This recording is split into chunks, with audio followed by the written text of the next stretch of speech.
On va parler d'Aurélien Tchouaméni. Pourquoi? Parce que le tournoi d'Aurélien Tchouaméni est étrange. On l'attendait tout en haut parce que Paul Pogba et N'Golo Kanté n'étaient pas là. On se disait que c'est lui qui allait porter le milieu de l'équipe de France. Et il nous fait un début de tournoi. Enfin, 4 matchs, on ne peut plus considérer ça comme un début de tournoi.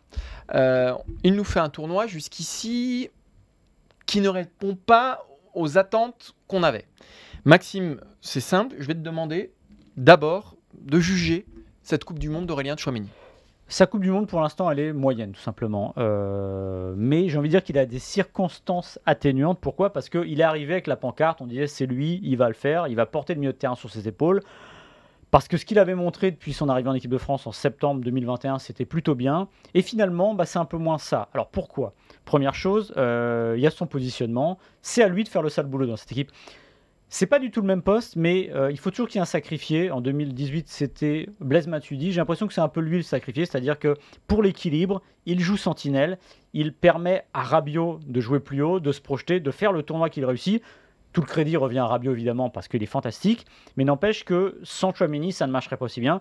Et évidemment, il y a Griezmann à ses côtés. Donc j'ai l'impression que c'est quand même lui qui fait, non pas le sale boulot, mais qui tient aussi l'équilibre et ça se voit moins. Il a pris ce carton aussi contre la Pologne, donc il met un peu en situation défavorable. Il est sorti très tôt dans le match, un peu après l'heure de jeu.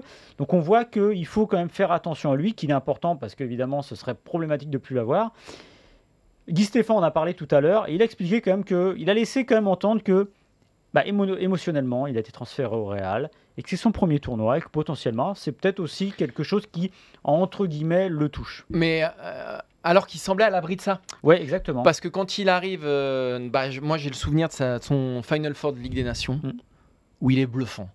Ses débuts avec le Real Madrid, ça fonctionne bien. Ses débuts en Ligue 1, que ce soit à Bordeaux, à Monaco, ça marche pas mal. On a l'impression que cette génération, c'est un peu génération Mbappé, c'est-à-dire le Mbappé du milieu de terrain, où il arrive et tout coule sur lui. Il arrive en conférence de presse, il n'y a aucun problème. Il met tout le monde dans sa poche. Et qu'il a tout prévu aussi. Et qu'il a tout prévu, exactement. Et donc le voir dans cette Coupe du Monde, encore une fois, pas décevant, mais un peu en deçà des attentes, en soi, c'est une surprise.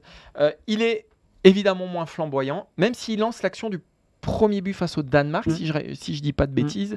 Donc voilà, encore une fois, c'est pas non plus catastrophique. C'est simplement, on en attendait plus d'Aurélien Tchouaméni, on en attendait plus. Après, et c'est même Paul Pogba qui en avait fait son héritier. Or, il ne joue pas au poste de Paul Pogba. Donc tu as très raison de dire qu'il n'est pas au poste peut-être où il peut le donner le plus, où on voit la meilleure version de lui-même, où son volume de jeu nous épate vraiment. Donc là, il est dans un rôle plus de soutien. Il doit assurer l'équilibre de cette équipe, et Dieu sait que cet équilibre est mis à mal. Donc il a plein de circonstances atténuantes. Reste que voilà, c'est un peu en deçà des attentes.